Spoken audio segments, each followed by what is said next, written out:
Di Venezuela, tempat kekuasaan Presiden Maduro dianggap tak tersentuh sebuah guncangan. Terjadi, Jenderal Manuel Ricardo Christopher Figuera, Direktur Badan Intelijen SABIN, dan perisai baja rezim tiba-tiba membelot.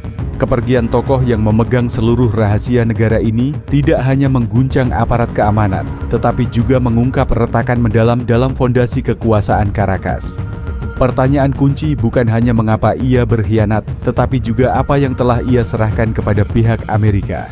Dan apakah rahasia itu cukup kuat untuk mengubah keseimbangan politik yang selama ini tampak tak tergoyahkan dari rezim Maduro. Manuel Ricardo Christopher Figuera lahir pada 1963 di Punta de Mata, berlatar belakang militer, dan sejak dini terikat dengan ideologi Chavismo. Ia pernah melindungi Hugo Chavez, kemudian menjadi tokoh yang dipercaya Maduro, dan pada 2018 diangkat sebagai Direktur SABIN, Badan Intelijen paling berkuasa di Venezuela. Dan untuk memahami mengapa seorang tokoh yang pernah menjadi tangan kanan pemerintah memilih langkah penuh risiko, perlu melihat konteks yang lebih luas dari internal Venezuela. Pertama-tama, kerusakan dari dalam adalah faktor kunci. Ketika sumber daya strategis seperti minyak atau emas tidak lagi dikelola secara transparan, melainkan menjadi kepentingan segelintir orang, kepercayaan dalam sistem pasti terkikis. Justru kesenjangan antara ideologi yang dipropagandakan dan realitas operasional membuat mereka yang paling setia pun mulai goyah. Selain itu, kehadiran luas penasihat Kuba menciptakan tekanan khusus. Ketika keputusan keamanan, intelijen penting harus melalui Havana, banyak perwira tinggi merasa Venezuela telah kehilangan sebagian kedaulatan. Hal ini tidak hanya melemahkan legitimasi aparat, tetapi juga menyalakan kembali konflik laten tentang kedaulatan negara. Tidak berhenti di situ, Figuera juga menyaksikan langsung pertentangan tajam dalam kehidupan keluarga Maduro. Hidup mewah dengan mobil super wisata internasional, barang mewah mahal, sementara mayoritas rakyat Venezuela kekurangan pangan, obat-obatan, dan listrik. Ia juga menyebut kelompok yang disebut Los Chaos, anak-anak tiri Maduro. Menurut Figuera, kelompok ini terlibat pencucian uang, perdagangan narkoba, dan perputaran aset ilegal, yang kemudian menyediakan dana bagi kampanye politik dan membeli kesetiaan dalam internal. Hal ini menunjukkan kerusakan tidak hanya berada di tingkat pimpinan, tetapi juga meresap ke keluarga presiden sendiri, menjadikan kekuasaan sebagai jaringan kepentingan tertutup. Dalam pandangan Figuera, ketidakadilan dan ketergantungan itu tidak lagi sekadar anomali terpisah, melainkan telah menjadi sifat rezim. Keputusannya karenanya dapat dianggap sebagai titik balik dengan makna pencerahan politik, bukan hanya berpaling dari seorang pemimpin, tetapi juga sebagai peringatan bahwa ketika kerusakan, ketergantungan, dan ketidakadilan sosial menumpuk cukup besar, setiap mata rantai dalam aparat dapat memilih untuk pergi, dan dari sana mengguncang seluruh sistem. Hal yang patut dicatat dalam pembelotan Figuera bukan hanya cara ia pergi, tetapi bahwa seluruh proses itu memperlihatkan celah dalam mekanisme yang dianggap mengendalikan segalanya. Untuk melindungi diri, Figuera membangun saluran komunikasi rahasia dengan mitra asing sebagai lapisan pengaman risiko, sekaligus mengaktifkan jaringan orang kepercayaan untuk menunda perintah penangkapan dan memberi informasi dari dalam. Yang lebih mengejutkan adalah dukungan itu tidak datang dari luar, melainkan berasal dari internal rezim sendiri. Fakta bahwa sejumlah perwira dan badan keamanan terlibat langsung dari menunda perintah hingga mengatur jalur aman menunjukkan bahwa aparat yang dianggap tertutup sebenarnya menyimpan banyak retakan. Untuk menjamin keselamatan, Figuera kerap mengganti tempat persembunyian secara tak teratur di Caracas, bergerak melalui jalur tidak resmi guna menghindari pengawasan yang justru pernah ia bantu bangun.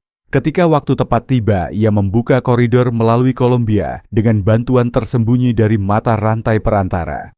Konteks internasional juga mempercepat keputusan, tekanan meningkat dari Washington, termasuk kehadiran kapal perang Amerika di lepas pantai Venezuela, membuat risiko ia dibersihkan semakin besar.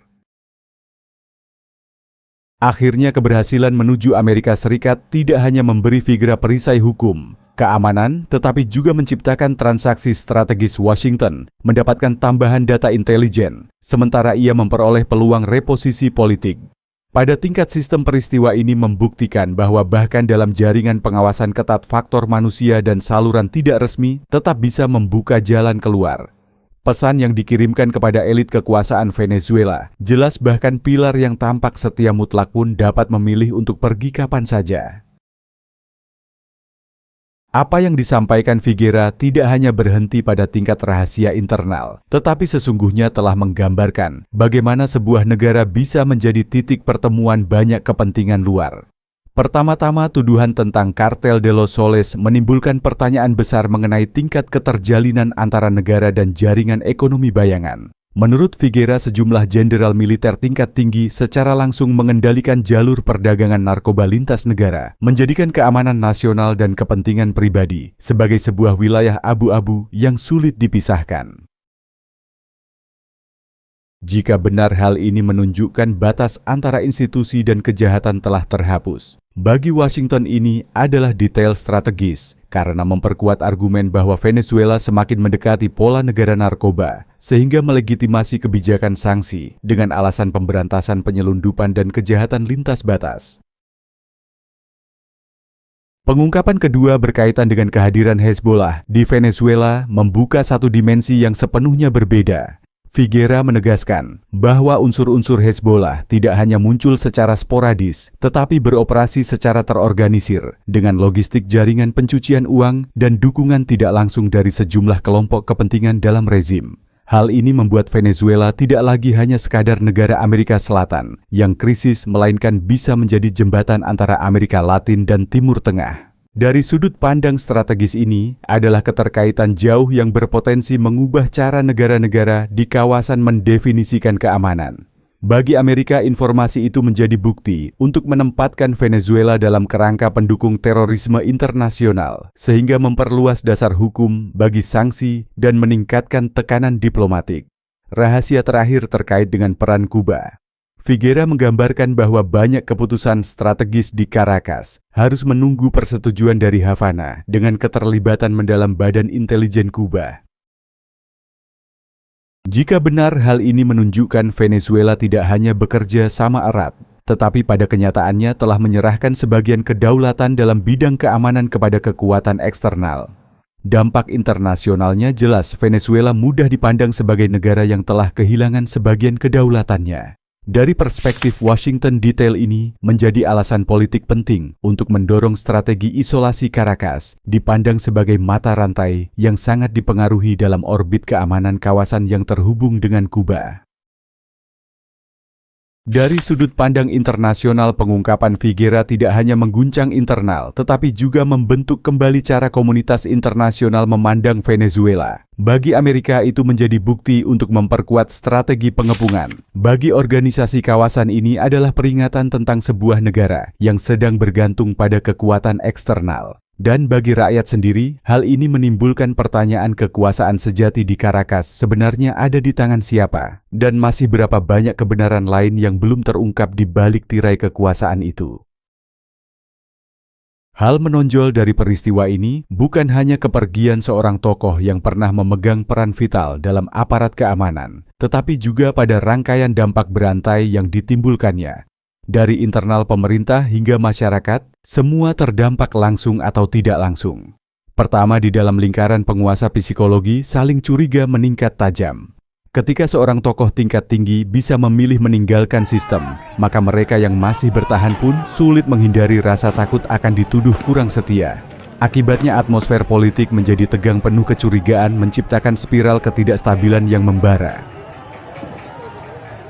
Seiring dengan itu, perubahan personel dan penataan ulang yang terjadi mendadak semakin memperkuat rasa ketidakpastian.